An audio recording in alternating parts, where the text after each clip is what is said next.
இதெல்லாம் இது உங்களுக்கு தகுமா? வட்ட வட்ட பாறையிலே வரகரிசி தீட்டையிலே பின்னாடி முதுகுல அடிச்சா கூட தாங்கிக்கலாம். அவன் வயிற்றுல அடிச்சுட்டான். தின்ற சோத்துல மண்ணள்ளி போடுற குடும்பம் போல இருக்குது இந்த சீமான் குடும்பம். இவன் சீமான் சொல்றதை விட இந்த மக்கள் எல்லாரும் காரி துப்புவாங்க. அன்னதானம் இருக்கிறதுலயே இன்னொன்னு அன்பு, இன்னொன்னு ஆடை தானம். இவனுக்கு எதுவுமே இல்லாத ஒரு குருட்டு பையன் கூட இதை ரத்து செய்ய மாட்டான். இதுல இவருக்கு இன்னும் பெரிய கிரீடம் வந்துட போகுது. ஏய் சீமா, உனக்கு பின்னாடி இருக்கிற 2 சோமாரி பசங்க, இதெல்லாம் இது உங்களுக்கு தகுமா? நான் துப்புனது மட்டும் இல்ல, பல கோடி பேரு முன்னாடியே துப்பிட்டாங்க. இப்ப லேட்டஸ்டா துப்புறதுதான் நானு.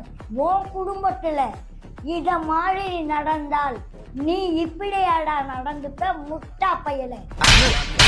நீ கேட்ட ஒவ்வொரு கேள்வி என்ன செருப்பால் அடிச்ச மாதிரி இருக்குடா. பட்டுமா அதே போல இந்த கள்ளக்குறிச்சி சம்பவம் நடந்தது, அதே போல அந்த தூத்துக்குடி துப்பாக்கி சூடு சம்பவம் நடந்தது. அப்பெல்லாம் நாம் தமிழர் கட்சியும் போனாங்க அவங்க. ஏன்பா இதுக்கு முன்னாடி நடந்த அத்தனை அகராதியில நாம் தமிழரின் நண்டு பிடிக்க போனீங்களா? ஏரியில போனீங்களா? இல்ல குளத்துல மீன் பிடிக்க போனீங்களா? இப்பதான் அப்ப கண்ணு தெரியாத இருந்தியா? உனக்கு சீமான் பேர் வச்சாங்க பாரு. உன் பேருக்கு கேட்ட மாதிரி நீ நடக்க கத்துக்கோ.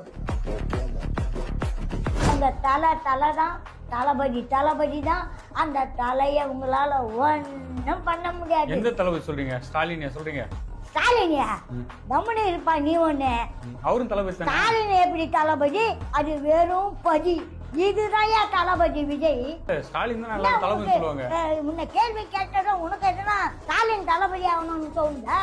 ஜபார், இந்த மாதிரி கேள்வி என்ன எனக்கு முடக்கா கேட்டேன்னு வச்சுக்கோ, நான் வேற மாதிரி லேடி.